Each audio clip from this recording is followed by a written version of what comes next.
हाँ जी दोस्तों, पंजाब साहित्य अकादमी वालों तुहाडा सारिਆਂ ਦਾ बहुत-बहुत स्वागत है। ਅੱਜ ਦਾ ਇਹ ਪ੍ਰੋਗਰਾਮ पंजाब साहित्य अकादमी ਦੇ ਰੈਗੂਲਰ ਫੀਚਰ ਬੰਧਨ ਵਾਰ ਦੇ ਤਹਿਤ ਕੀਤਾ ਜਾ ਰਿਹਾ है। ਜਿਵੇਂ ਕਿ ਤੁਹਾਨੂੰ ਪਤਾ ਹੈ ਕਿ ਪੂਰੇ ਵਿਸ਼ਵ ਦੇ ਵਿੱਚ ਇਸ ਵੇਲੇ ਜੰਗ ਦਾ ਮਾਹੌਲ ਬਣਿਆ ਹੋਇਆ ਹੈ। बहुत सारियां ताकतां बहुत सारे कारणों करके इस दुनिया नूं जंग दी भट्ठी दे विच झोक रहीआं ने ते असीं हुण तक first world war second world war ते उस तो बाद निक्कियां मोटियां बहुत सारियां जंगां दे रूबरू हो चुके हां जिन्हां दे विच मनुखता दा घाण होया है। इसे करके जावेद अख्तर कहंदा है कि जंग तो चंद रोज होती है, जिंदगी बरसों तलक रोती है, बारूद से बोझल सारी फिजा है, मौत की बू फैलाती हवा, जख्मों पे छाई लाचारी, गलियों में है फिरती बीमारी, जे मरते बच्चे हाथों में, जे माओं का रोना रातों में, मुर्दा बस्ती मुर्दा है नगर, चेहरे पत्थर हैं दिल पत्थर, मेरे दुश्मन मेरे भाई मेरे हमसाए, मुझसे तुझसे हम दोनों से, सुन ये पत्थर कुछ कहते हैं, जिंदगी बरसों तलक रोती है, जंग तो चंद रोज होती है। सो दोस्तों, एक पासे इस साम्राज्य जंगां ने जिन्हां नूं सत्ता दे लालची कुछ लोग समय समय सिर सहेड़दे ने, एक पासे इन्हां जंगां नूं खत्म करन लई भी जंगां हुंदियां ने, अमन दे लई भी जंगां हुंदियां ने। पूरे विश्व दे विच विश्व अमन लहर ते इप्टा वर्गियां संस्थावां ने पिछले समय दे विच बहुत लंबा समा काम किया अमन नूं पैदा करन लई, अमन नूं फैलाउण लई, अमन दा परचम बुलंद करन लई।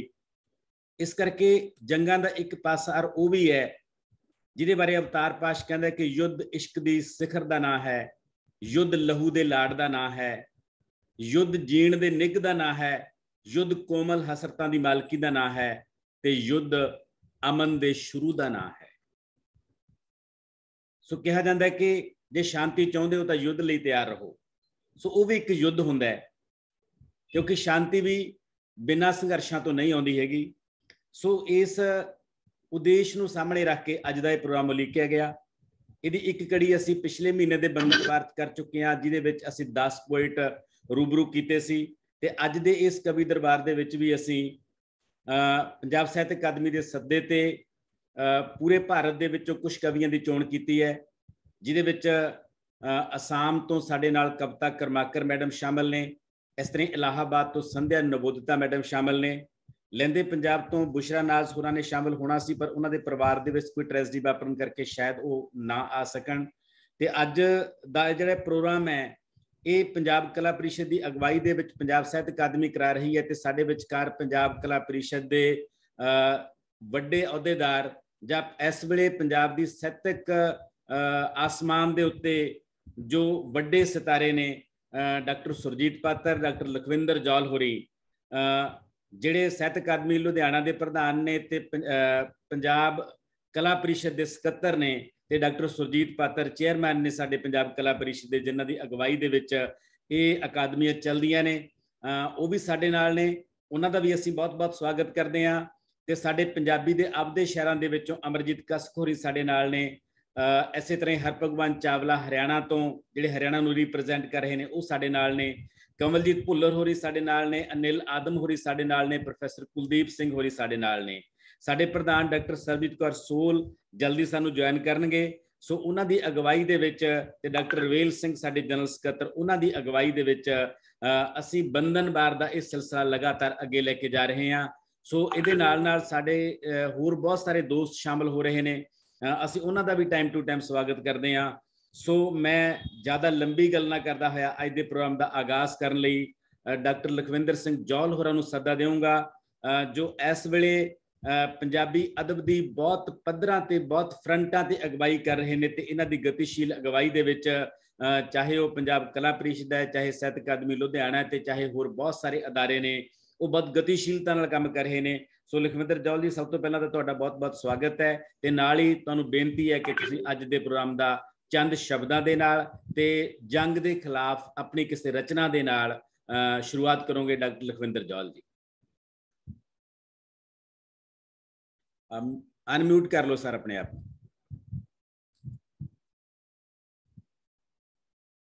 जी बहुत बहुत मेहरबानी डॉक्टर कुलदीप सिंह दीप जी। ते पहला तो मैं तुहाडा जानी कि पंजाब साहित्य अकादमी का इस गल ते धन्नवाद भी करदा कि तुसी इस तरह के नाजुक मसले नूं और इस तरह के अज दे पक्ष के मसले नूं अपने इस प्रोग्राम के राही जिहड़ा वो मुखातब हो रहे हो।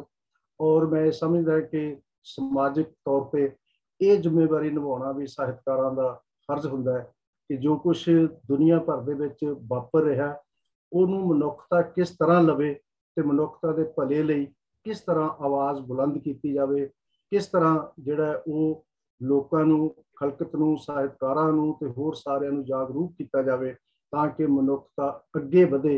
किसी तरह दियां भी मनुख दुखी ताकतां जिहड़ियां जो अपनी राजनीति कर रही उन्हां दे विरुद्ध जागरूकता पैदा करना साडा सारिआं दा फर्ज है। इस करके मैं तुहाडा जिवें तुसीं होस्ट कर रहे हो तो पंजाब साहित्य अकादमी के दोहां अहुदेदारां दा, रवेल सिंह जी का और डॉक्टर सरबजीत सोल होरां दा इस गल ते धन्नवाद करदा और इस गल दे उत्ते खुशी प्रगट करदा कि पंजाब कला परिषद जिहड़ी कि समुचे तौर पर डॉक्टर सुरजीत पात्र जी की अगवाई दे विच काम कर रही है और इहदे नाल संबंधित अकादमियां इस तरह की जागरूकता जिहड़ा वो फैलाउण वास्ते और लोगों को जिहड़ा वो सेध देण वास्ते अपने कार्य समय समय पर निभाउंदियां रहिंदियां ने। क्योंकि जिवें तुसीं इहदा एक टाइटल रखा है कि जंग तो खुद एक मसला है, ये अपने आप दे विच इस जागरूकता का लखायक है कि जदों कि आम तौर पर यह कहा जाता समझा जाता है कि जंग जिहड़ी है वो बहुत सारे मसलिਆਂ ਨੂੰ हल कर देगी ਜਾਂ मसलिਆਂ ਨੂੰ हल करने वास्ते जंग का सहारा लिया जाता है। ये दुनिया भर दे विच हुण तक जिन्नियां भी जंगां होईयां उन्हां सारियां दा अंजाम यही निकलिया है कि आखिरकार टेबल ते बैठ के गलबात हुंदी है, आखिरकार संवाद ही जिहड़ा वो वड्डी चीज़ हुंदा है जिहदे करके मसले हल हुंदे ने।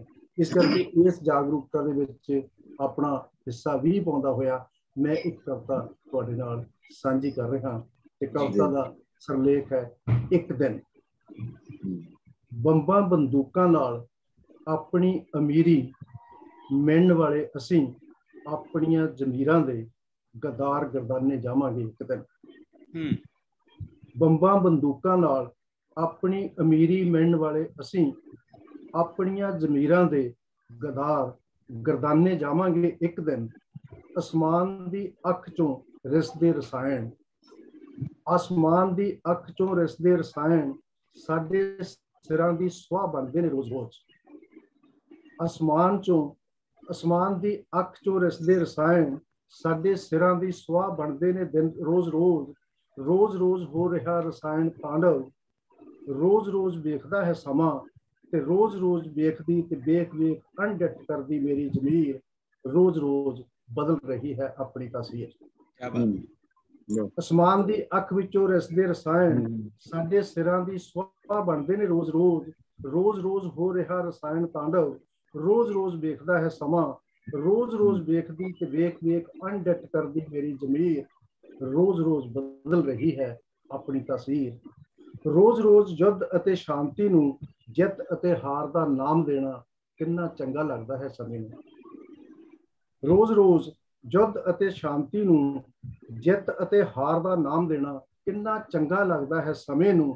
समय दी इस जंग अंदर धिरां कौन हन, समय दी इस जंग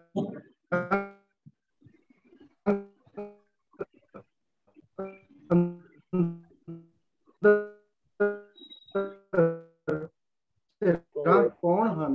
युद्ध अते शांति विचकार हो रहे युद्ध का मैदान मनुख मूक है मूक दर्शक बनी मेरी जमीर बदल रही है।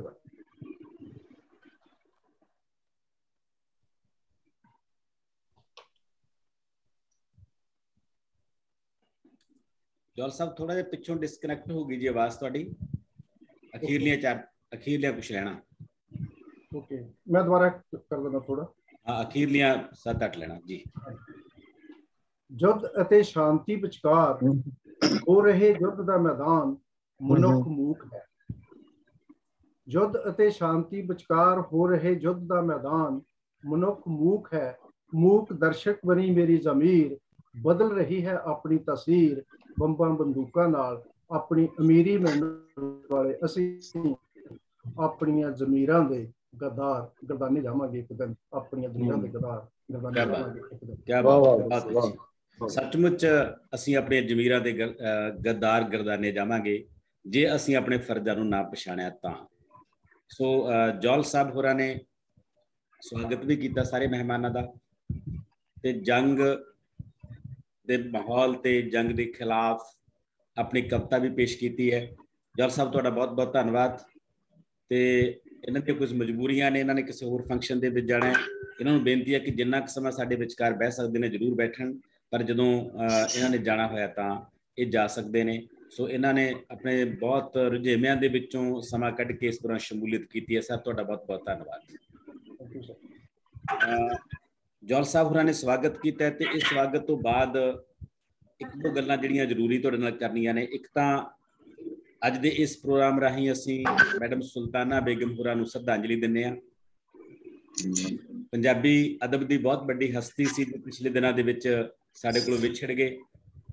ਅੱਜ ਉਹਨਾਂ ਦਾ ਸੰਸਕਾਰ ਸੀ। ਸੁਲਤਾਨਾ ਬੇਗਮ ਲਹਿੰਦੇ ਪੰਜਾਬ ਤੇ ਚੜ੍ਹਦੇ ਪੰਜਾਬ ਦੇ ਵਿੱਚ ਇੱਕ ਪੁਲ ਦੇ ਤੌਰ ਤੇ ਕੰਮ ਕਰਨ ਵਾਲੀ ਪੰਜਾਬੀ ਲੇਖਿਕਾ ਸੀ ਤੇ ਸ਼ਗੂਫਿਆਂ ਦੀ ਰਾਣੀ ਦੇ ਤੌਰ ਤੇ ਉਸਨੂੰ ਯਾਦ ਕੀਤਾ ਜਾਂਦਾ ਹੈ। ਹਰ ਵੇਲੇ ਜਿੰਦਾ ਦਿਲੀ ਤੇ ਚੜ੍ਹਦੀ ਕਲਾ ਦੇ ਵਿੱਚ ਰਹਿਣ ਵਾਲੀ ਔਰਤ ਪਿਛਲੇ ਦਿਨੀ ਕੈਂਸਰ ਵਰਗੀ ਭਿਆਨਕ ਬਿਮਾਰੀ ਨਾਲ ਸਾਡੇ ਕੋਲੋਂ ਚਲੀ ਗਈ।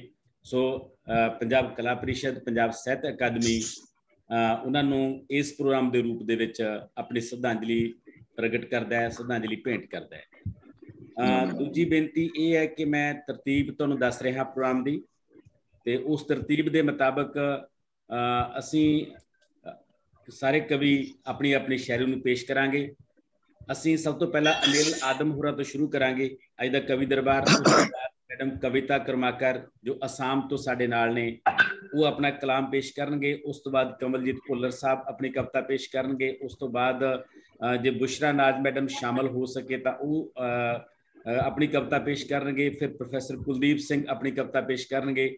ਉਹਨਾਂ ਤੋਂ ਬਾਅਦ ਮੈਡਮ ਸੰਧਿਆ ਨਵੋਦਤਾ ਜੋ ਇਲਾਹਾਬਾਦ ਤੋਂ ਸਾਡੇ ਨਾਲ ਨੇ ਉਹ ਆਪਣੀ ਕਵਿਤਾ ਪੇਸ਼ ਕਰਨਗੇ। ਫਿਰ ਹਰਭਗਵਾਨ ਚਾਵਲਾ ਜੀ ਜੋ ਹਰਿਆਣੇ ਤੋਂ ਸਾਡੇ ਨਾਲ ਨੇ, ਤੇ ਉਸ ਤੋਂ ਬਾਅਦ ਕਸਕ ਸਾਹਿਬ ਆਪਣੀ ਸ਼ਾਇਰੀ ਦੇ ਰੰਗ ਪੇਸ਼ ਕਰਨਗੇ। ਤੇ ਅਖੀਰ ਤੇ ਡਾਕਟਰ ਸੁਰਜੀਤ ਪਾਤਰ ਹੋਰੀ ਜਿਹੜੇ ਥੋੜਾ ਜਿਹਾ ਲੇਟ ਜੁਆਇਨ ਕਰਨਗੇ ਸਾਡੇ ਨਾਲ 8 ਵਜੇ ਦੇ ਕਰੀਬ, ਉਹ ਪ੍ਰੋਗਰਾਮ ਦਾ ਸਮਾਪਨ ਕਰਨਗੇ ਆਪਣੀ ਪ੍ਰਧਾਨਗੀ ਟਿੱਪਣੀ ਦੇ ਨਾਲ। ਤੇ ਇਹਦੇ ਵਿਚਕਾਰ ਡਾਕਟਰ ਸਰਬਜੀਤ ਕੌਰ ਹੋਰੀ ਵੀ ਸਾਡੇ ਵਿਚਕਾਰ ਸ਼ਾਮਲ ਹੋਣਗੇ ਤੇ ਉਹ ਫਿਰ ਅਖੀਰ ਤੇ ਆਪਣੀ ਕਵਿਤਾ ਪੇਸ਼ ਕਰਨਗੇ ਤੇ ਧੰਨਵਾਦ ਕਰਨਗੇ ਸਾਰਿਆਂ ਦਾ। ਸੋ ਇਹ ਪ੍ਰੋਗਰਾਮ ਦੀ ਤਰਤੀਬ ਰਹੂਗੀ। ਕੋਸ਼ਿਸ਼ ਕਰਿਓ ਕਿ 5-6 ਮਿੰਟ ਦੇ ਵਿੱਚ ਤੁਸੀਂ ਆਪਣੀ ਗੱਲ ਕਹਿ ਸਕੋ, ਆਪਣੀ ਕਵਿਤਾ ਕਹਿ ਸਕੋ। ਆਓ ਸੁਣਦੇ ਹਾਂ ਪੰਜਾਬੀ ਦੇ ਬਹੁਤ ਸਹਿਜ ਮਤੇ ਨਾਲ ਕਵਿਤਾ ਲਿਖਣ ਵਾਲੇ ਸ਼ਾਇਰ ਅਨਿਲ ਆਦਮ, ਜਿਹੜੇ ਹਿੰਦੀ ਤੇ ਪੰਜਾਬੀ ਦੇ ਵਿੱਚ ਬਹੁਤ ਸੋਹਣੀ ਕਵਿਤਾ ਲਿਖਦੇ ਨੇ, ਬਹੁਤ ਸੋਹਣਾ ਬਾਲ ਸਾਹਿਤ ਲਿਖਦੇ ਨੇ, ਬਹੁਤ ਕਮਾਲ ਦੀ ਚੇਤਨਾ ਇਹਨਾਂ ਕੋਲੇ। ਆਓ ਸੁਣਦੇ ਹਾਂ ਅਨਿਲ ਆਦਮ ਹੋਰਾਂ ਨੂੰ। शुक्रिया डॉक्टर कुलदीप जी। बहुत ही वड्डा मसला जंग, अज के कवि दरबार का नाम भी है कि जंग खुद एक मसला है जी। तो बिना भूमिका के दो निक्की निक्की कवितावां ने, एक तो हिंदी विच है जी, बहुत छोटी कविता वा, कविता नाम है एक कवि की बेटी की कविता। एक कवि की बेटी की कविता जी। कोई बम ना बनाए, कोई बम ना बनाए, कोई शहर ना उड़ाए। क्या बात। कोई बम ना बनाए, कोई शहर ना उड़ाए, कहीं कोई दंगा फसाद ना हो, कोई बम ना बनाए, कोई शहर ना उड़ाए, कहीं कोई दंगा फसाद ना हो। अगर हो भी तो पापा आकर रोक लें। अगर हो भी तो पापा आकर रोक लें।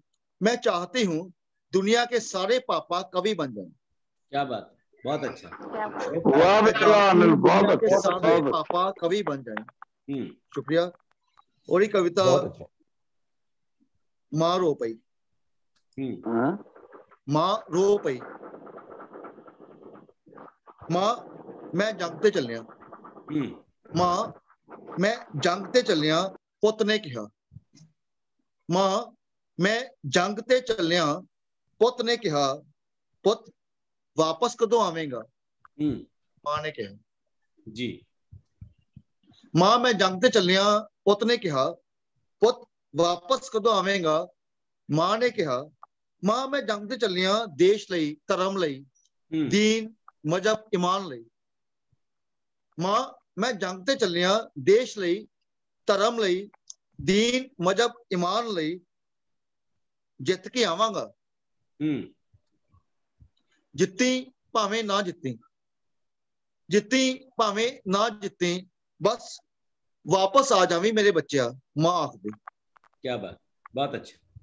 जित्ती भावें ना जित्ती, पर वापस आ जावी मेरे बच्चिया, माँ आखदी। माँ वेख मैं आ गया, माँ वेख मैं आ गया, जित के सारियां जंगां। माँ वेख मैं आ गया, जित के सारियां जंगां, नाले सारे दा सारा सालम सबूता। क्या बात है। माँ वेख मैं आ गया, जित के सारियां जंगां, नाले सारे दा सारा सालम सबूता। पुੱਤ ਜਿਹੜੇ ਹਾਰ ਗਏ ਨੇ, ਪੁੱਤ ਜਿਹੜੇ ਹਾਰ ਗਏ, ਸਾਰੇ ਦੇ ਸਾਰੇ ਸਾਲਮ ਸਬੂਤੇ ਘਰ ਨਹੀਂ ਆਏ।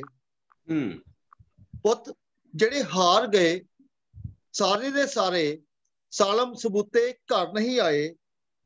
ਉਹਨਾਂ ਪੁੱਤਾਂ ਦੀਆਂ ਮਾਵਾਂ ਦਾ ਕੀ ਬਣਿਆ? क्या बात है। ਉਹਨਾਂ ਪੁੱਤਾਂ ਦੀਆਂ ਮਾਵਾਂ ਦਾ ਕੀ ਬਣਿਆ? ਮਾਂ ਰੋ ਪਈ। ਬਹੁਤ ਖੂਬ, ਮਾਂ ਰੋ ਪਈ। ਬਹੁਤ ਖੂਬ, ਬਹੁਤ ਵਧੀਆ। ਸੱਚਮੁੱਚ ਜੰਗ ਦੇ ਵਿੱਚ ਬਹੁਤ ਸਾਰੇ ਲੋਕ ਜਾਂਦੇ ਤਾਂ ਨਹੀਂ, ਪਰ ਆਉਂਦੇ ਸਾਬਤ ਸਬੂਤੇ ਨਹੀਂ ਹੈਗੇ। ਜੇ ਆਉਂਦੇ ਨੇ ਤਾਂ ਲੱਕੜ ਦੀਆਂ ਲੱਤਾਂ ਲੈ ਕੇ ਆਉਂਦੇ ਨੇ, ਬਰਬਾਦ ਹੋ ਕੇ ਆਉਂਦੇ ਨੇ, ਤੇ ਬਹੁਤ ਸਾਰੇ ਲੋਕ ਆਉਂਦੇ ਹੀ ਨਹੀਂ ਹੈਗੇ। ਸੋ ਇਹ ਬਹੁਤ ਵੱਡੀ ਤਰਾਸਦੀ ਹੈ ਜੰਗ ਦੀ, ਕਿ ਜੰਗ ਦੇ ਵਿੱਚ ਲੜਨ ਵਾਲੇ ਵੀ ਤਰਾਸਦੀ ਭੁਗਤਦੇ ਨੇ ਤੇ ਪਿੱਛੇ ਵਾਲੇ ਵੀ ਤਰਾਸਦੀ ਭੁਗਤਦੇ ਨੇ। ਇਹੀ ਹੈ ਜੰਗ ਦਾ ਇੱਕ ਮਸਲਾ ਹੈ। ਸੋ ਆਓ ਦੋਸਤੋ ਅੱਗੇ ਤੁਰਦੇ ਹਾਂ। ਸਾਡੇ ਵਿਚਕਾਰ ਬਹੁਤ ਸਾਰੇ ਹੋਰ ਦੋਸਤ ਜਿਨ੍ਹਾਂ ਨੇ ਸ਼ਮੂਲੀਅਤ ਕੀਤੀ ਹੈ। ਹਰਮੀਤ ਵਿਦਿਆਰਥੀ ਪੰਜਾਬੀ ਦੇ ਬਹੁਤ ਵੱਡੇ ਕਵੀ ਨੇ, ਉਹਨਾਂ ਨੇ ਸ਼ਮੂਲੀਅਤ ਕੀਤੀ ਹੈ। ਅਸੀਂ ਉਹਨਾਂ ਦਾ ਵੀ ਧੰਨਵਾਦ ਆਖਦੇ ਹਾਂ, ਉਹਨਾਂ ਨੂੰ ਸਵਾਗਤ ਕਰਦੇ ਹਾਂ। ਡਾਕਟਰ ਗਗਨਦੀਪ ਸਿੰਘ ਸਾਡੇ ਸ਼ਾਮਲ ਹੋਏ ਨੇ, madam Raminder Balia, doctor Harpreet Kaur, doctor Rajwant Kaur Pritman, ਜਿਨ੍ਹਾਂ ਨੇ ਇਪਟਾ ਦੇ ਵਿੱਚ ਬਹੁਤ ਲੰਬਾ ਸਮਾਂ ਕੰਮ ਕੀਤਾ, ਉਸ ਅਮਨ ਲਹਿਰ ਦੇ ਵਿੱਚ ਬਹੁਤ ਲੰਬਾ ਸਮਾਂ ਕੰਮ ਕੀਤਾ, ਉਹ ਵੀ ਸਾਡੇ ਵਿਚਕਾਰ ਸ਼ਾਮਲ ਹੋਏ ਨੇ। ਇਸ ਤਰ੍ਹਾਂ ਹੀ ਸਾਡੇ ਵਿਚਕਾਰ ਬਿਕਰਮਜੀਤ ਸਿੰਘ ਖਹਿਰਾ ਹੋਰੀ ਸ਼ਾਮਲ ਹੋਏ ਨੇ, ਵੀਰ ਸਿੰਘ ਹੋਰੀ ਸ਼ਾਮਲ ਹੋਏ ਨੇ, ਓਮ ਪ੍ਰਕਾਸ਼ ਸੇਤੀਆ ਜੀ ਸ਼ਾਮਲ ਹੋਏ ਨੇ। ਅਸੀਂ ਇਹਨਾਂ ਸਾਰੇ ਸਾਥੀਆਂ ਦਾ ਵੀ ਨਾਲ ਨਾਲ ਸਵਾਗਤ ਕਰਦੇ ਹਾਂ। ਤੇ ਆਓ ਹੁਣ ਦੇਸ਼ ਦੇ ਦੂਜੇ ਪਾਸੇ ਵੱਲ ਚੱਲਦੇ ਹਾਂ। हमारे साथ शामिल हैं आसाम से कविता कर्माकर। कविता कर्माकर जिन्होंने कविताओं की 2 किताबें लिखी हैं, बहुत सारा साहित्य अनुवाद किया है, अनुवाद की कई किताबें हैं इनकी, ट्रांसलेशन में और सृजना में बराबर काम करते हैं। पिछले दिनों जो प्रगतिशील लेखक संघ ने अमृतसर में जलियांवाले बाग को समर्पित प्रोग्राम करवाया था, उसमें इन्होंने शमूलियत की थी। और उसके बाद ये एक प्रोजेक्ट पे काम कर रहे हैं। ये संतराम उदासी की कविता को असमिया में और दूसरी भाषाओं में अनुवाद कर रहे हैं। ये हमारे लिए बहुत गर्व की बात है। ये हमारे पंजाबी के बहुत बड़े पोइट कविता कर्माकर की मदद से भारत के दूसरे हिस्सों में उनकी कविता जा रही है। सो हम कविता कर्माकर को बहुत गर्मजोशी से उनका स्वागत करते हैं और उनसे निवेदन करते हैं कि वो अपनी कविता जो जंग के खिलाफ अपनी कविता हमारे सामने पेश करें। मैडम कविता कर्माकर जी। जी नमस्कार, सत श्री अकाल सभी लोग, और धन्यवाद है आप लोगों ने मुझे इस कार्यक्रम में शामिल किया। और मैं फिर से बताना चाहूंगी, मैं पाश और लाल सिंह दिल की भी कविताएं अनुवाद कर रही हूँ और मुझे बहुत खुशी मिल रही है पंजाबी साहित्य को असम के साथ जोड़कर। और कोशिश रहेगी कि ज्यादा से ज्यादा लोगों तक पहुंचे। बहुत ज्यादा बात नहीं करते हैं अभी। कविता जो मैं अभी पढ़ने वाली हूँ इसका शीर्षक है युद्ध।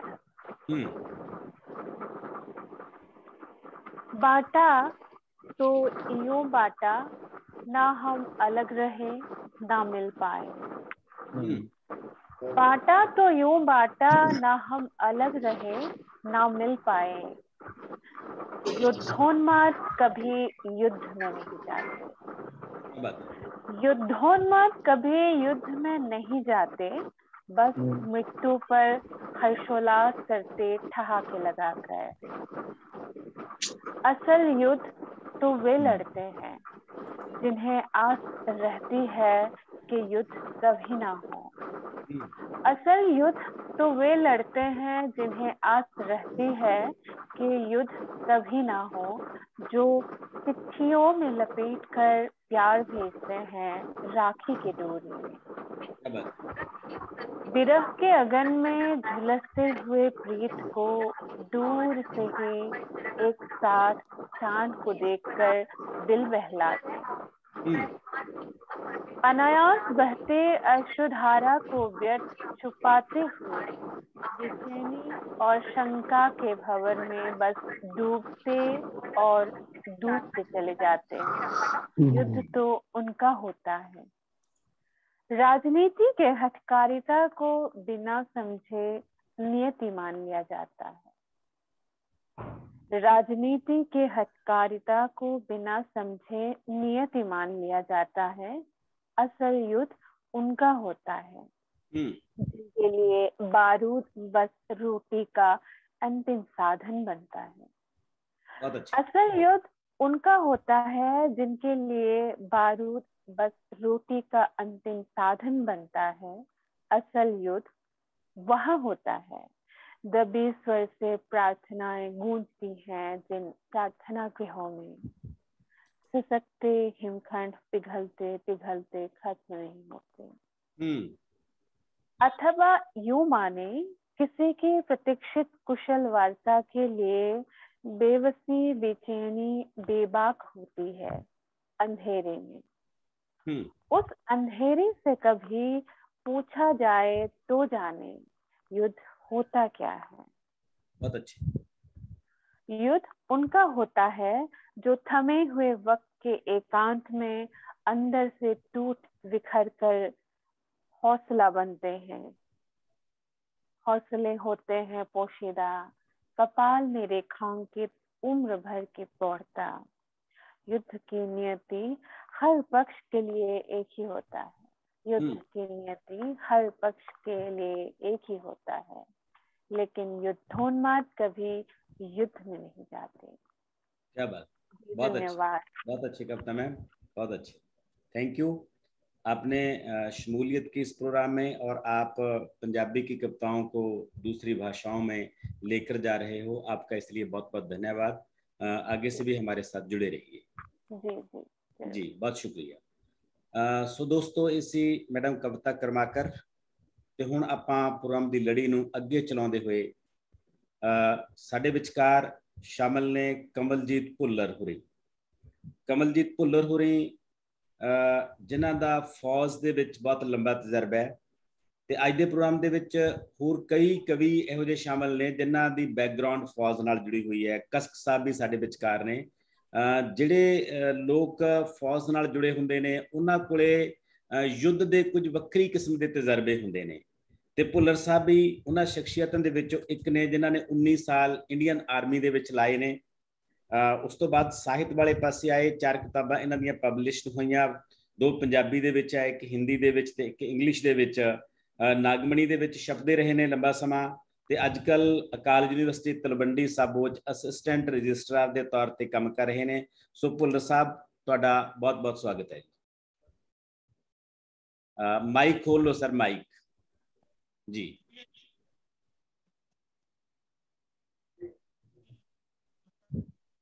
हाँ जी प्लीज बोलो।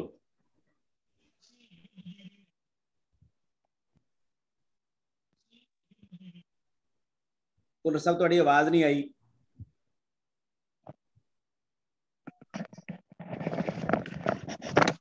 जी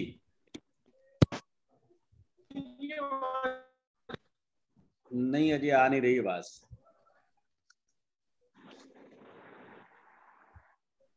हेलो। हाँ जी। हाँ जी। हाँ हुण बोलो। हाँ जी हाँ जी। कविता का सिरलेख है जी, असी युद्ध जीवी नहीं। ਅਸੀਂ ਰਤਾ ਵੀ ਇਸ ਕਥਨ ਨਾਲ ਸਹਿਮਤ ਨਹੀਂ ਜੋ ਕਹਿੰਦਾ ਹੈ ਸ਼ਾਂਤੀ ਚਾਹੁੰਦੇ ਹੋ ਤਾਂ ਯੁੱਧ ਲਈ ਤਿਆਰ ਰਹੋ। ਕਿਉਂ ਜੋ ਅਸੀਂ ਤਾਂ ਸ਼ਾਂਤੀ ਤੋਂ ਵੀ ਖੌਫਜ਼ਦਾ ਹਾਂ। ਕੀ ਬਾਤ। ਯੁੱਧ ਕਦ ਕਿਸੇ ਦਾ ਭਲਾ ਕਰਦੇ ਨੇ, ਯੁੱਧ ਕਦ ਕਿਸੇ ਦਾ ਭਲਾ ਕਰਦੇ ਨੇ, ਯੁੱਧ ਤਾਂ ਹੁੰਦੇ ਹੀ ਤਬਾਹੀ ਦਾ ਆਗਾਜ਼ ਹਨ। ਤਬਾਹੀ ਦਾ ਕਦ ਕੋਈ ਅੰਤ ਹੋਇਆ ਹੈ, तबाही का कद कोई अंत होया है, वो आप ही एक अंत है। असी तबाही की कीमत ते शांति हरगिज नहीं चाहते। असी तबाही की कीमत ते शांति हरगिज नहीं चाहते। जे कतलेआम करके ही जीवन मिलना है, जे कतलेआम करके ही जीवन मिलना है तो असी ऐसे जीवन नूं जीवना ही नहीं चाहते। बहुत अच्छी।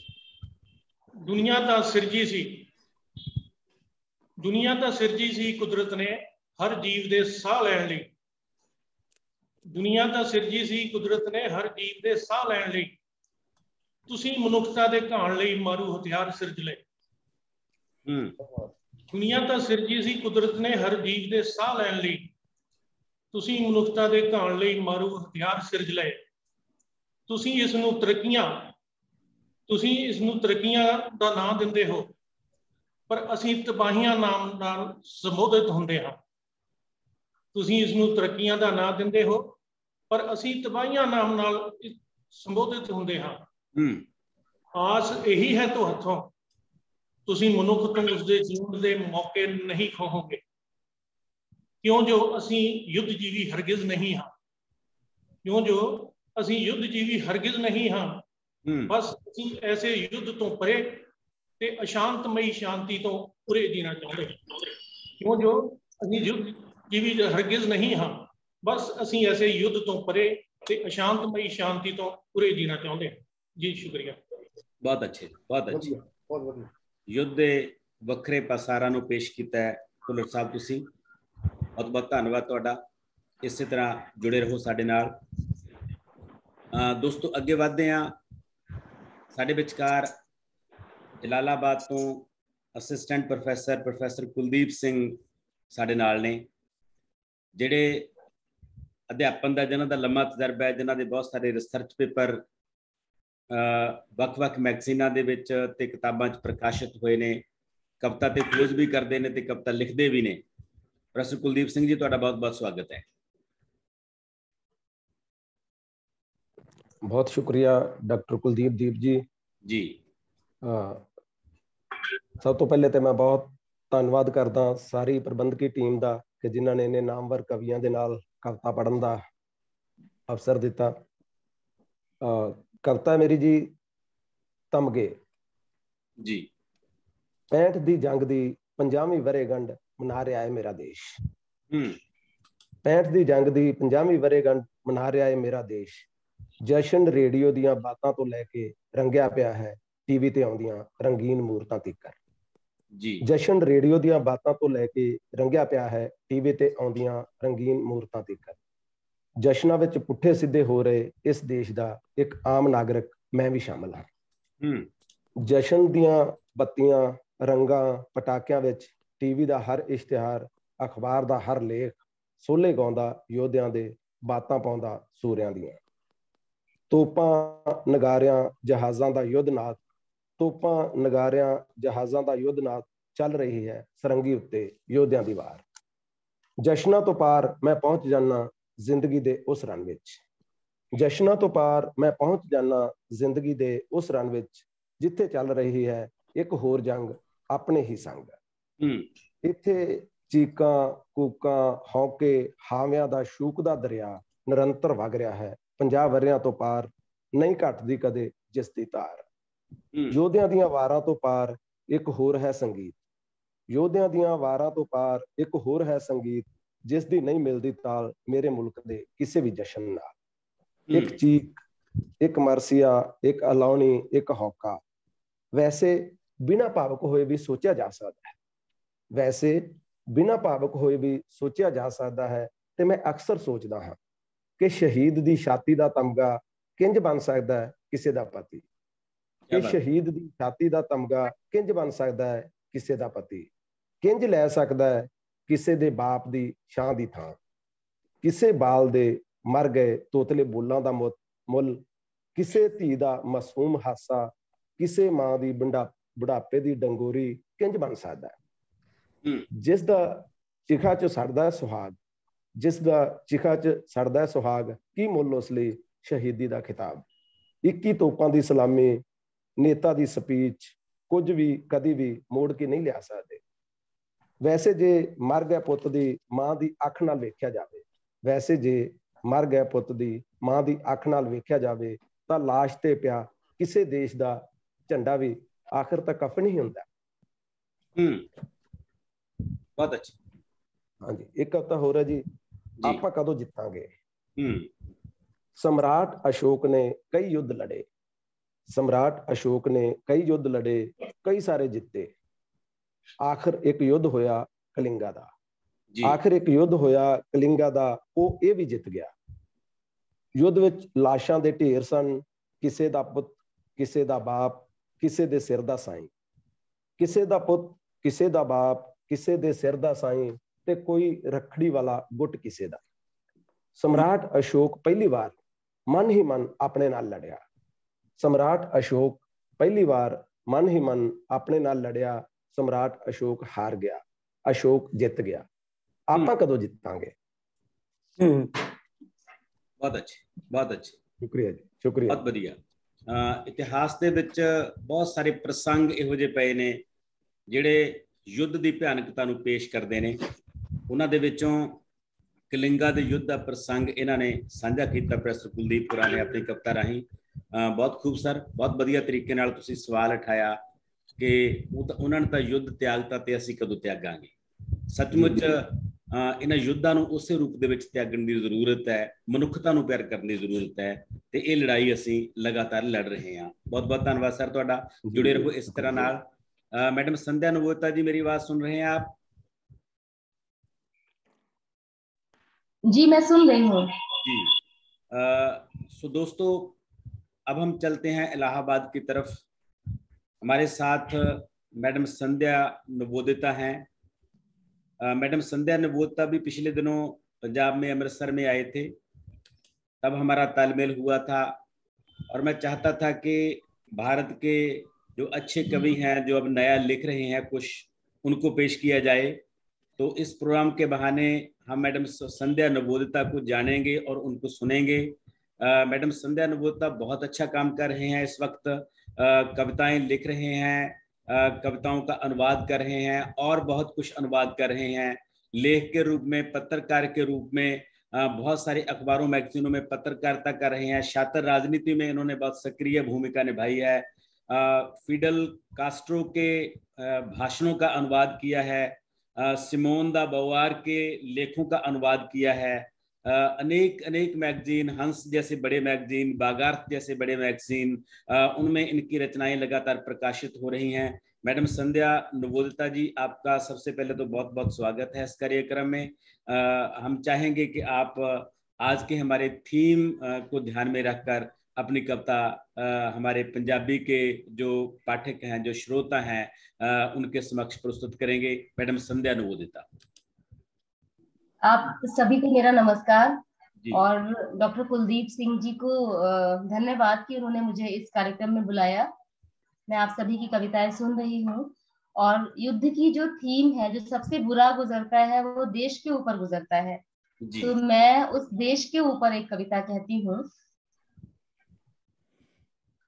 कविता का शीर्षक है देश देश। ये देश जो अपने खेतों में झूमता रहा, जंगलों में, बीहड़ों में, गांव में पलता रहा, कब उगाया कंक्रीट के कैक्टसों में और एक 50 खंभों वाली विशालकाय गोल इमारत में कैद हो गया। ये देश क्रिकेट के भगवान, सदी के महानायक, आइडलों और आइकनों के चक्रव्यूह में मासूम बच्चे सा फंसा लिया गया। क्या बात है। देश देश तुम क्या हो? मैं अपने पानियों में जाल फैलाए निहारता मछुआरा हूँ, अपने तटों पर पछाड़ खाता समंदर हूँ, हिमालय से टूट कर ढहने को विवश किया गया विशाल बर्फीला चौराबारी का शोक हूँ, दंडकारण्य का साहसी चौड़ा सीना हूँ, अबूझ माड़ में धड़कता दिल हूँ। देश देश तुम कहाँ हो? मैं इस धरती की रक्त वाहिनियों में हूँ, नदियों में लहराता, झीलों में ठहरता, घने जंगलों की सांस हूँ। मैं लोहे का बना बस्तर हूँ, उड़ीसा के लाल कोयले की धधक रही आग हूँ। क्या बात है। मैं अथाह जलराशि में डूबने को मजबूर किया गया टिहरी हूँ। मैं खरबों रुपए डकारने की बदनीयती से मरती गंगा हूँ। मैं इस सूखी धरती की प्यास हूँ।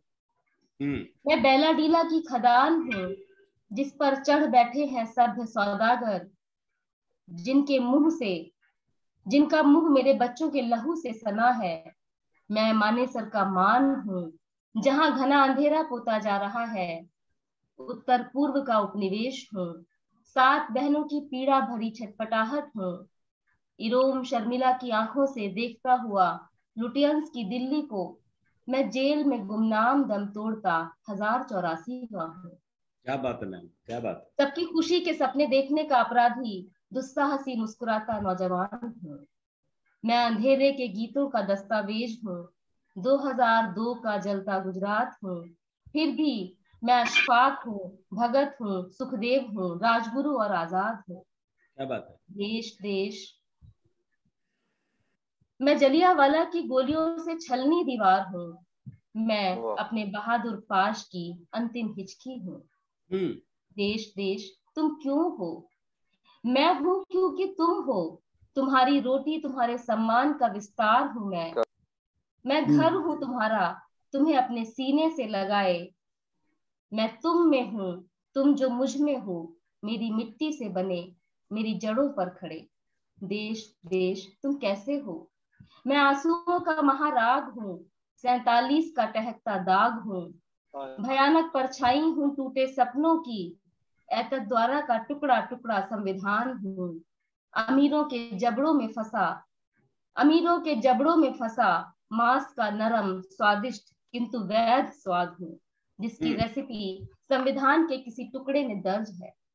देश देश तुम मेरी आंख में भराया आंसू हो, मेरे सीने में उठी आह हो, दर्द से सिकुड़ी मेरी पेशानी हो, फिर भी मेरी तनी हुई रीढ़ हो, फिर भी मेरा क्रोध से भिजा जबड़ा हो, गद्दारों की बदनीयती और साजिशों से लड़ती मेरी उम्मीद हो, मेरा गर्व हो, चुनौतियों से टकराती मेरी जिजीविशा हो। देश देश तुम मेरा प्यार हो। क्या बात है मैम, बहुत खूबसूरत। कमाल है, अपने देश की जो परिभाषा दी है। सचमुच देश किसी प्रधानमंत्री की जागीर नहीं होता। राहत इंदौरी का शेर वो याद आ रहा है कि सभी का खून शामिल है इस मिट्टी में, ये देश किसी की जागीर नहीं है। बहुत अच्छे तरीके से आपने देश की परिभाषा हमारे सामने प्रस्तुत की है। जंग के प्रसंग में आपकी कविता बहुत महत्वपूर्ण है मैम। आप हमारे साथ बने रहिएगा, आगे भी हमारे कार्यक्रमों में शामिल रहिएगा। बहुत बहुत धन्यवाद आपका। बहुत बहुत शुक्रिया आपका जी। सो दोस्तों अगे बढ़ते हैं।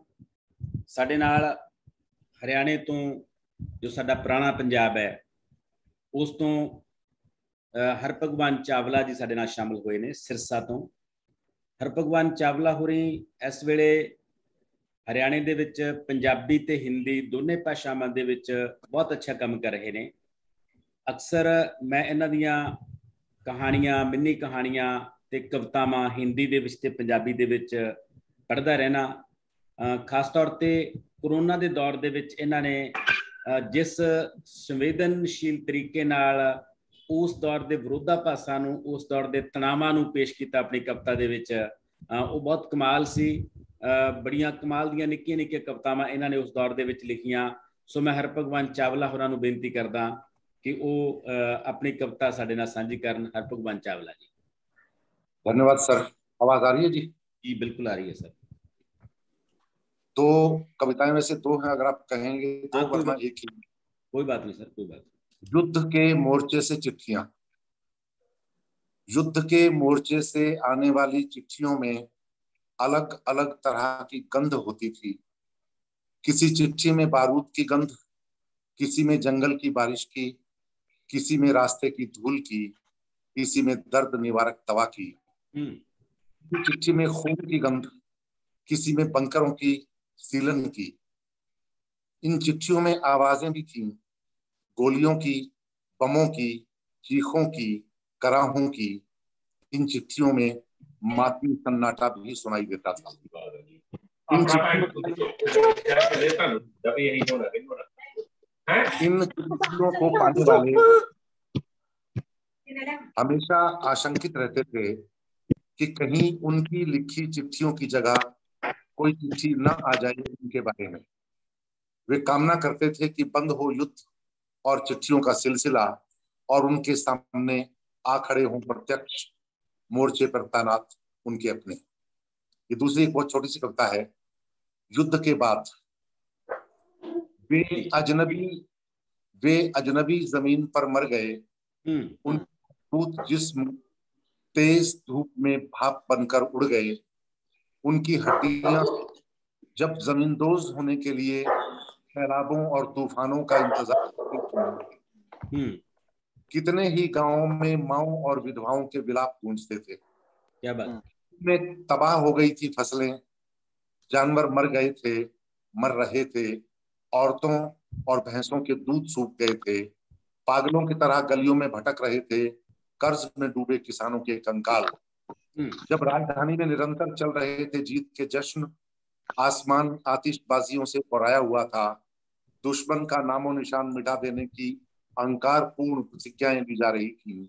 ठीक उसी समय अनगिनत लड़कियां अपने गुमशुदा महबूब को याद कर युद्ध और युद्ध पिपासुओं को लानत भेज रही थी। क्या बात, बहुत खूबसूरत, बहुत अच्छे तरीके से सर आपने आम आदमी की संवेदना को प्रस्तुत किया है।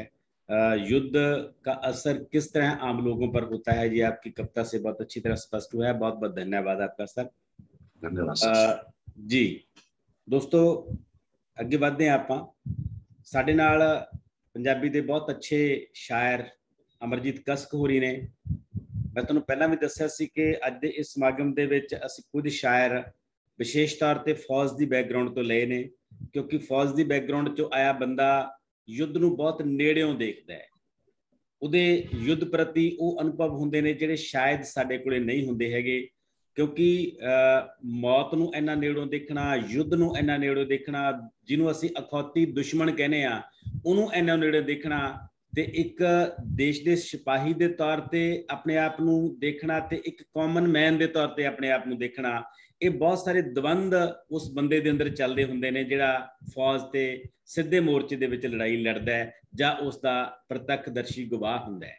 ਸੋ ਕਸਕ ਹੋਰੀ ਬਹੁਤ ਸੈਂਸੀਬਲ ਪੋਇਟ ਨੇ। ਇਸ ਵੇਲੇ ਪੰਜਾਬੀ ਦੇ ਬੌਧਿਕ ਕਵਿਤਾ ਦੇ ਵਿੱਚ ਜੋ ਕੋਈ ਬਹੁਤ ਅੱਛਾ ਨਾਂ ਆਪਾਂ ਲੈ ਸਕਦੇ ਹਾਂ ਤਾਂ ਕਸਕ ਹੋਰਾਂ ਦਾ ਹੈ।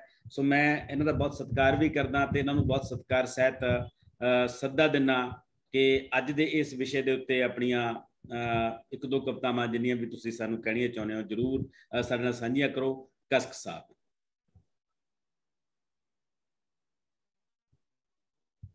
बहुत बहुत शुक्रिया कुलदीप साहब। सारे अदीब दोस्तां अपनिया कहना जी। कुलदीप साहब आवाज आ रही है जी? आ रही है जी, आ रही है सर, आ रही है जी सर। पहली नज़म है जी साण ते लग्या सवै दे विचों दोनों नज़मां कह रहे हैं। सरूर जी। कल कल करदी नदी जमी पई फौजी दे एहसासां च जी। कल कल करदी नदी जमी पई फौजी दे एहसासां च, जिहदा हथ बंदूक दे घोड़े ते ही रहिंदा है। देवदारां चिनारां चों आउंदी हवा नहीं छेड़दी कोई तरंग कोई वलवला, पहाड़ी रस्ते तुरदियां बाज वर्गी हो गई निगाह, दरख्तां पत्थरां दी ओट चों लभदी मौत दे साए, बारूद है जां नहीं बारूद दी ही गंध आउंदी, जिसनूं सुंघदियां लगदा कि जिवें सर च सैल वालियां दे खोजी कुत्ते होण। उड़ी जा रही झेलम एक्सप्रेस, उड़ी जा रही झेलम एक्सप्रेस, ताश खेडदी जातरू कुड़ी तो जान बुझ के बार बार हार रहा फौजी, ओदियां अखां च वेखदा जित किन्नी नशीली हुंदी है। क्या बात है, क्या बात है, बहुत अच्छा। दूसरी नज़म है जी दिंदियां।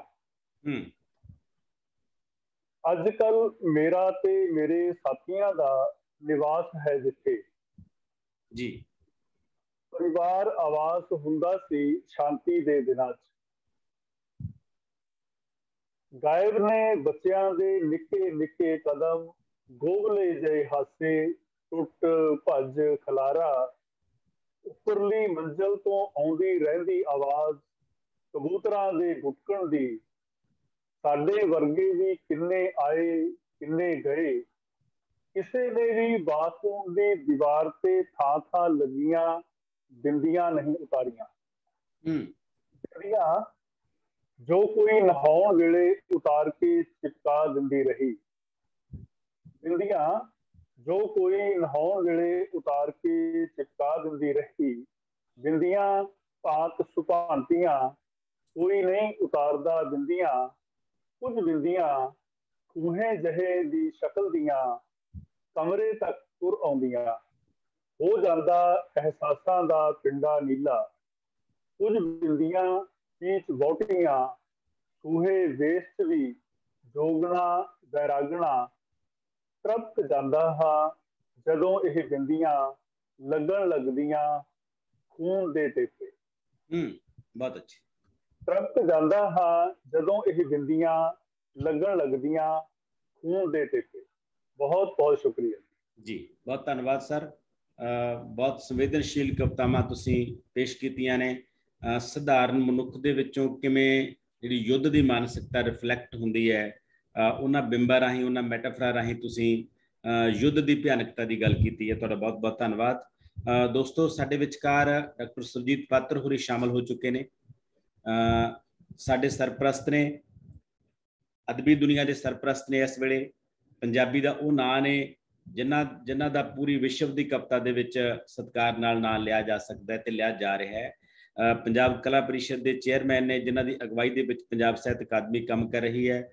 ਸੋ ਮੈਂ ਡਾਕਟਰ ਸੁਰਜੀਤ ਪਾਤਰ ਹੋਰਾਂ ਨੂੰ ਜੀ ਆਇਆਂ ਵੀ ਆਖਦਾ ਤੇ ਨਾਲ ਦੀ ਨਾਲ ਉਹਨਾਂ ਨੂੰ ਬੇਨਤੀ ਵੀ ਕਰਦਾ ਕਿ ਉਹ ਸਾਡੇ ਨਾਲ ਜੋ ਅੱਜ ਦਾ ਥੀਮ ਹੈ ਸਾਡਾ, ਯੁੱਧ ਦੀ ਭਿਆਨਕਤਾ ਜਾਂ ਜੰਗ ਤਾਂ ਖੁਦ ਇੱਕ ਮਸਲਾ ਹੈ, ਇਹਦੇ ਬਾਰੇ ਕੁਝ ਗੱਲਾਂ ਵੀ ਕਰਨਗੇ ਤੇ ਨਾਲ ਨਾਲ ਆਪਣੀ ਕਵਿਤਾਵਾਂ ਦੇ, ਆਪਣੀਆਂ ਗਜ਼ਲਾਂ ਦੇ, ਸ਼ੇਰਾਂ ਦੇ ਹਵਾਲਿਆਂ ਦੇ ਨਾਲ ਸਾਨੂੰ ਤ੍ਰਿਪਤ ਵੀ ਕਰਨਗੇ। ਡਾਕਟਰ ਸੁਰਜੀਤ ਪਾਤਰ ਜੀ, ਸਰ ਤੁਹਾਡਾ ਬਹੁਤ ਬਹੁਤ ਸਵਾਗਤ ਹੈ ਜੀ। ਸਰ ਅਨਮਿਊਟ ਕਰ ਲਓ ਜੀ ਆਪਣੇ ਆਪ ਜੀ। बहुत शुक्रिया कुलदीप, मैं बस जल्दी तो उन्होंने ज्वाइन कर लिया वीडियो भी जी।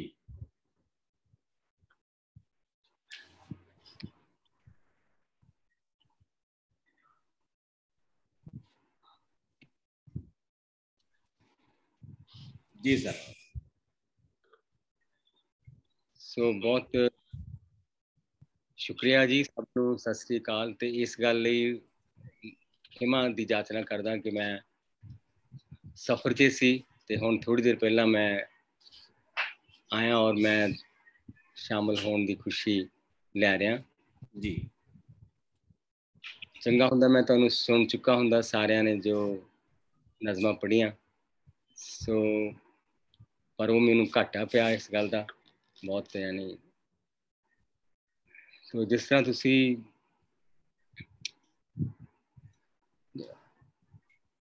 जंग की गल कीती है ते मैनू याद आ कि बचपन च जदों कदी बच्चे ने डिग पैना ते मावां ने कहना, बच्चे ने रोना तो मां ने कहना चुप कर आदे कीड़ी का आटा डुल गया। बच्चे का ने रोन तो उस कीड़ी का आटा लभन से लग जाना। और मैं समझदा सी कि वो जिहड़ी बचपन च एक इहो जी जाती है। मैं पिछले दिनी मेरे मन च इस तरह आईयां कि गुला कीड़ियां दा लखा मन आटा मावां दे पुत डिग पे।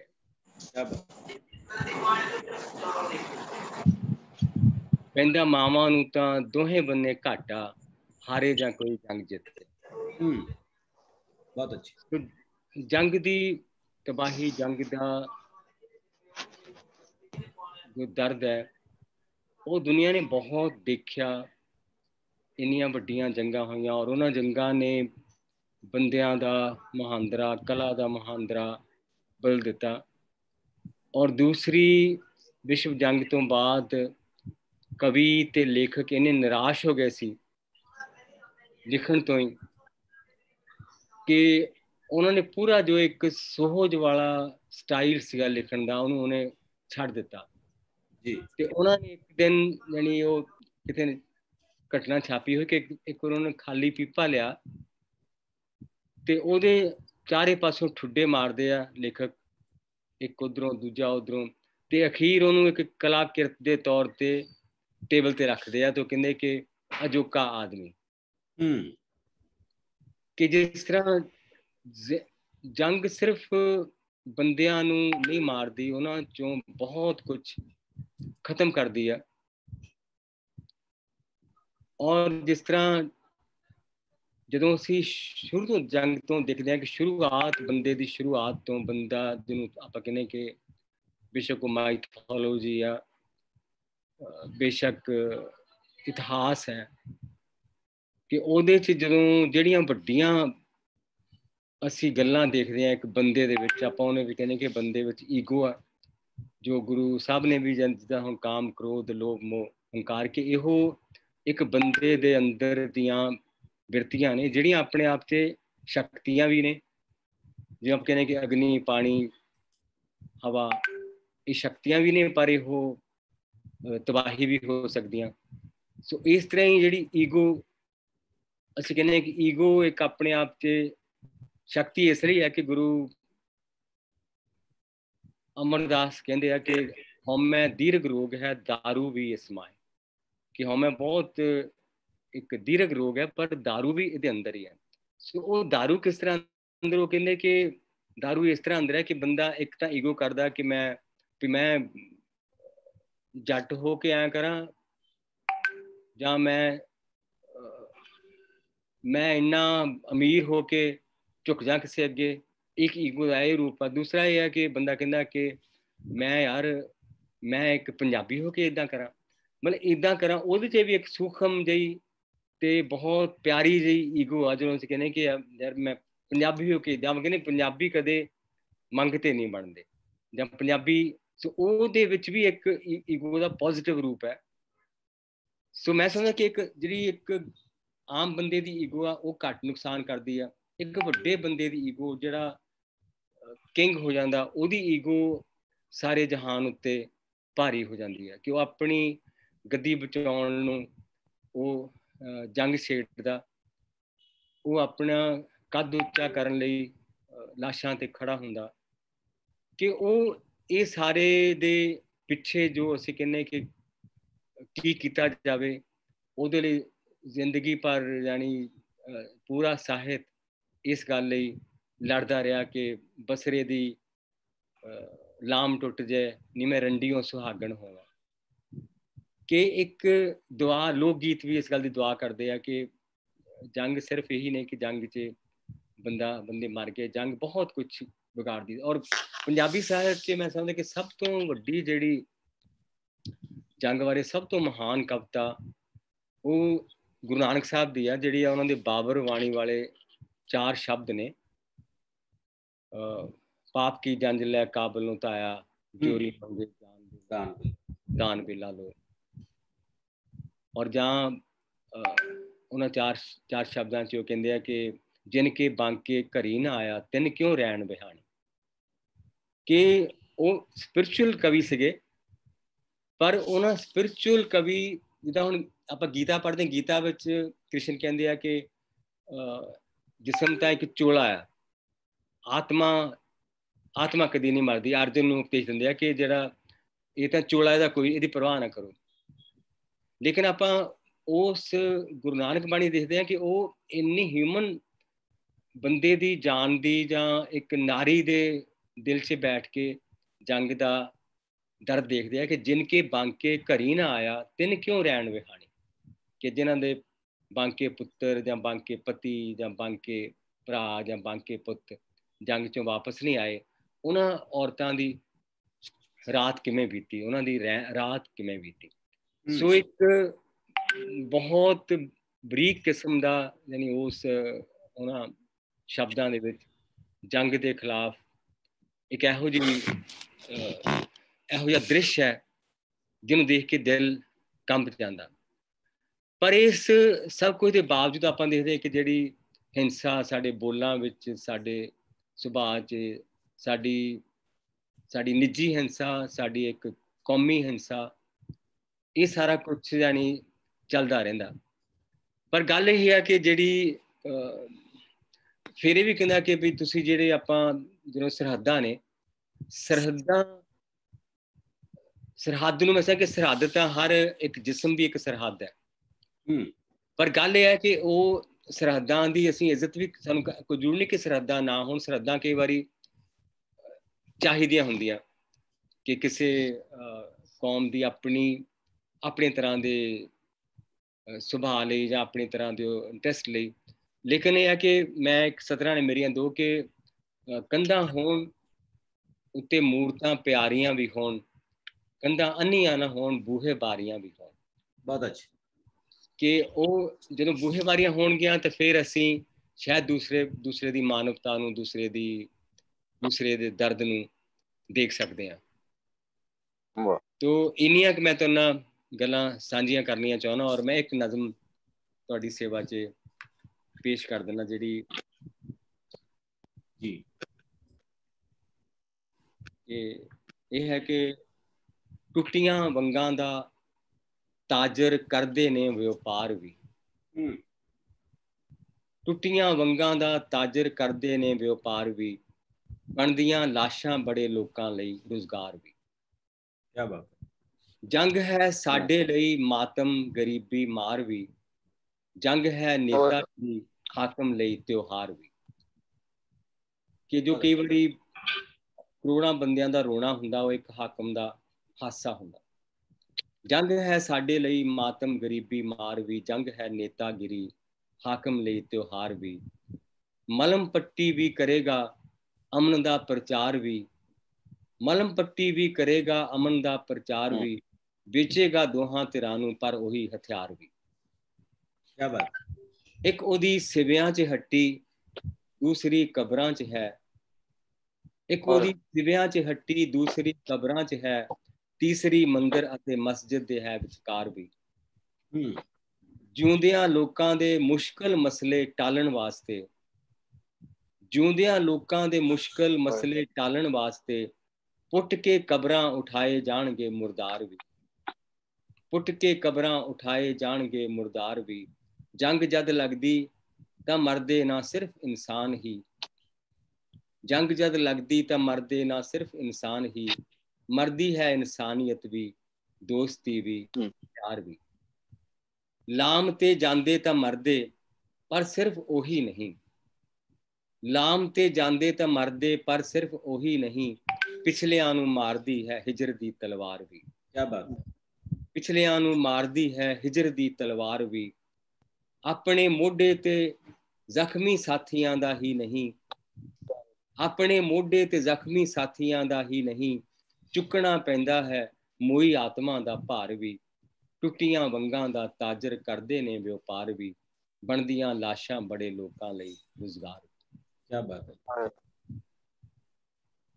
बहुत अच्छे सर, ਤੁਸੀਂ बहुत खूबसूरती नाल जंग ਦੇ बहुत सारे ਪਾਸਾਰਾਂ ਨੂੰ ਆਪਣੀ ਗੱਲਬਾਤ ਰਾਹੀਂ ਪੇਸ਼ ਕੀਤਾ ਤੇ ਨਾਲ ਨਾਲ ਆਪਣੀ ਕਵਿਤਾ ਰਾਹੀਂ ਜੰਗ ਦੇ ਬਹੁਤ ਸਾਰੇ ਪਾਸਾਰਾਂ ਨੂੰ ਪੇਸ਼ ਕੀਤਾ। ਤੁਹਾਡੇ ਬੋਲ ਸਾਡੇ ਸਾਰਿਆਂ ਲਈ ਰਾਹ ਦਸੇਰਾ ਨੇ। ਆਸ ਕਰਦੇ ਹਾਂ ਕਿ ਕਵਿਤਾ ਦੀ ਇਸ ਭਾਸ਼ਾ ਨੂੰ ਸਾਡੇ ਸਾਰੇ ਦਰਸ਼ਕ, ਸਾਡੇ ਸਾਰੇ ਸਰੋਤੇ ਸਮਝਣਗੇ, ਕਿਉਂਕਿ ਸ਼ਾਇਰ ਜਦੋਂ ਬੋਲਦਾ ਤਾਂ ਬਹੁਤ ਸੰਵੇਦਨਸ਼ੀਲ ਤਰੀਕੇ ਨਾਲ ਬੋਲਦਾ ਤੇ ਸ਼ਾਇਰ ਦੀ ਗੱਲ ਬਹੁਤ ਦੂਰ ਤੱਕ ਜਾਂਦੀ ਹੈ। ਸਾਡੇ ਵਿਚਕਾਰ ਰਾਜਵੰਤ ਕੌਰ ਪ੍ਰੀਤਮਾਨ ਬੈਠੇ ਨੇ, ਇਹ ਗਵਾਹ ਨੇ ਇਸ ਗੱਲ ਦੇ ਕਿ ਜਦੋਂ ਤੇਰਾ ਸਿੰਘ ਚੰਨ ਵਰਗੇ ਲੋਕ ਕਹਿੰਦੇ ਸੀ ਕਿ ਅਸੀਂ ਰਾਖੇ ਅਮਨ ਅਮਾਨ ਦੇ, ਅਸੀਂ ਹੋਣ ਨਹੀਂ ਦੇਣੀ ਜੰਗ, ਸਾਡੇ ਦਿਲ 'ਚ ਤੜਫਣ ਬਿਜਲੀਆਂ, ਸਾਡਾ ਲੋਹੇ ਵਰਗਾ ਰੰਗ, ਸਾਡੇ ਹੱਥ ਝੰਡਾ ਅਮਨ ਦਾ, ਸਾਡੇ ਪੈਰੀਂ ਧਰਤੀ ਤੰਗ, ਹੁਣ ਟੁੱਟਣੀ ਇੱਕ ਵੀ ਵੀਣੀਓ ਨਹੀਂ ਸ਼ਗਨਾਂ ਵਾਲੀ ਵੰਗ। ਸੋ ਕਵਿਤਾ ਦਾ ਸੱਦਾ, ਕਵਿਤਾ ਦੀ ਹੂਕ, ਕਵਿਤਾ ਦੀ ਵੇਦਨਾ, ਕਵਿਤਾ ਦੀ ਸੰਵੇਦਨਾ ਬਹੁਤ ਦੂਰ ਤੱਕ ਜਾਂਦੀ ਹੈ। ਤੇ ਜਦੋਂ ਉਹ ਕਵਿਤਾ, ਉਹ ਸ਼ਬਦ ਸੁਰਜੀਤ ਪਾਤਰ ਵਰਗੇ ਪ੍ਰਤਿਸ਼ਠਿਤ ਬੰਦੇ ਨੇ ਜਿਹੜੇ ਸਾਡੀ ਸ਼ਾਇਰੀ ਦੇ, ਸਾਡੇ ਅਦਬ ਦੇ, ਉਹਨਾਂ ਰਾਹੀਂ ਕਹੀ ਜਾਂਦੀ ਹੈ ਤਾਂ ਉਸ ਦਾ ਅਸਰ ਹੋਰ ਵੀ ਦੂਰ ਤੱਕ ਜਾਂਦਾ ਹੈ। ਸੋ ਸਰ ਤੁਸੀਂ ਆਏ, ਸਾਡੇ ਲਈ ਬਹੁਤ ਮਾਣ ਵਾਲੀ ਗੱਲ ਹੈ। ਤੁਸੀਂ ਸਾਡਾ ਮਾਣ ਵਧਾਇਆ। ਅੱਜ ਦੀ ਇਸ ਮਹਿਫਿਲ ਦੇ ਵਿੱਚ ਅਸਾਮ ਤੋਂ ਕਵਿਤਾ ਕਰਮਾਕਰ ਹੋਰਾਂ ਨੇ ਬਹੁਤ ਅੱਛੀ ਕਵਿਤਾ ਪੇਸ਼ ਕੀਤੀ। ਇਸ ਤਰ੍ਹਾਂ ਇਲਾਹਾਬਾਦ ਤੋਂ ਮੈਡਮ ਸੰਧਿਆ ਨਬੋਤਾ ਹੋਰੀ ਸਾਡੇ ਨਾਲ ਸ਼ਾਮਲ ਹੋਏ ਨੇ। ਹਰਿਆਣੇ ਤੋਂ ਹਰਭਗਵਾਨ ਚਾਵਲਾ ਤੇ ਬਾਕੀ ਪੰਜਾਬੀ ਸ਼ਾਇਰੀ ਦੇ ਵਿੱਚੋਂ ਅਨਿਲ ਆਦਮ, ਕਮਲਜੀਤ ਭੁੱਲਰ ਜੀ, ਪ੍ਰੋਫੈਸਰ ਕੁਲਦੀਪ ਹੋਰੀ, ਅਮਰਜੀਤ ਕਸਕ ਹੋਰੀ, ਇਹਨਾਂ ਨੇ ਆਪਣੀਆਂ ਕਵਿਤਾਵਾਂ ਸਾਡੇ ਨਾਲ ਸਾਂਝੀਆਂ ਕੀਤੀਆਂ ਨੇ। ਸੋ ਮੈਂ ਸਾਰੇ ਦੋਸਤਾਂ ਦਾ ਆਪਣੇ ਵੱਲੋਂ ਬਹੁਤ ਸਾਰਾ ਧੰਨਵਾਦ ਕਰਦਾ। ਡਾਕਟਰ ਸਰਬਜੀਤ ਕੌਰ ਸੋਹਲ ਕਿਸੇ ਕਾਰਨ ਕਰਕੇ ਸ਼ਾਮਲ ਨਹੀਂ ਹੋ ਸਕੇ ਤੇ ਮੈਡਮ ਬੁਸ਼ਰਾ ਨਾਜ਼ ਹੋਰੀ ਪਾਕਿਸਤਾਨ ਤੋਂ, ਉਹਨਾਂ ਦੇ ਘਰ ਦੇ ਵਿੱਚ ਕੋਈ ਟ੍ਰੈਜਡੀ ਵਾਪਰ ਗਈ, ਉਹਦੇ ਬ੍ਰਦਰ ਦੀ ਡੈਥ ਹੋ ਗਈ, ਇਸ ਕਰਕੇ ਉਹ ਸਾਡੇ ਨਾਲ ਨਹੀਂ ਸ਼ਾਮਲ ਹੋ ਸਕੇ। ਅਸੀਂ ਅਗਲੇ ਕਿਸੇ ਪ੍ਰੋਗਰਾਮ ਦੇ ਵਿੱਚ ਉਹਨਾਂ ਨੂੰ ਜ਼ਰੂਰ ਸ਼ਾਮਲ ਕਰਾਂਗੇ। ਤੇ ਜਿਹੜੇ ਸਾਥੀ ਹੋਰ ਸ਼ਾਮਲ ਹੋਏ ਨੇ ਦਰਸ਼ਕ ਦੇ ਤੌਰ ਤੇ, ਸਰੋਤਿਆਂ ਦੇ ਤੌਰ ਤੇ, ਡਾਕਟਰ ਗਗਨਦੀਪ ਸਿੰਘ, ਇਸ ਤਰ੍ਹਾਂ ਹੀ ਮੈਡਮ ਰਮਿੰਦਰ ਵਾਲੀਆ, ਹਰਮੀਤ ਵਿਦਿਆਰਥੀ ਜੀ, ਰਿੰਕੂ ਜੀ, ਵੀਰ ਸਿੰਘ, ਅਸੀਂ ਇਹਨਾਂ ਸਾਰੇ ਦੋਸਤਾਂ ਦਾ, ਮੈਡਮ ਰਾਜਵੰਤ ਕੌਰ ਪ੍ਰੀਤਮਾਨ ਸਪੈਸ਼ਲੀ ਸਾਡੇ ਬਹੁਤ ਸਤਿਕਾਰ ਦੇ ਪਾਤਰ ਨੇ, ਬਿਕਰਮਜੀਤ ਖਹਿਰਾ ਜੀ, ਇਹਨਾਂ ਸਾਰੇ ਸਾਥੀਆਂ ਦਾ ਬਹੁਤ ਬਹੁਤ ਧੰਨਵਾਦ। ਪਾਤਰ ਸਾਹਿਬ ਤੁਹਾਡਾ ਵਿਸ਼ੇਸ਼ ਤੌਰ ਤੇ ਧੰਨਵਾਦ। ਸਾਰੇ ਸ਼ਾਇਰਾਂ ਦਾ, ਸਾਰੇ ਦੋਸਤਾਂ ਦਾ ਇੱਕ ਵਾਰੀ ਫਿਰ ਧੰਨਵਾਦ। ਮਿਲਦੇ ਹਾਂ ਆਪਾਂ ਅਗਲੇ ਕਿਸੇ ਪ੍ਰੋਗਰਾਮ ਦੇ ਵਿੱਚ ਕਿਸੇ ਹੋਰ ਸਬਜੈਕਟ ਦੇ ਨਾਲ। ਬਹੁਤ ਬਹੁਤ ਸ਼ੁਕਰੀਆ। शुक्रिया, धन्यवाद आपका जी मैम, थैंक यू।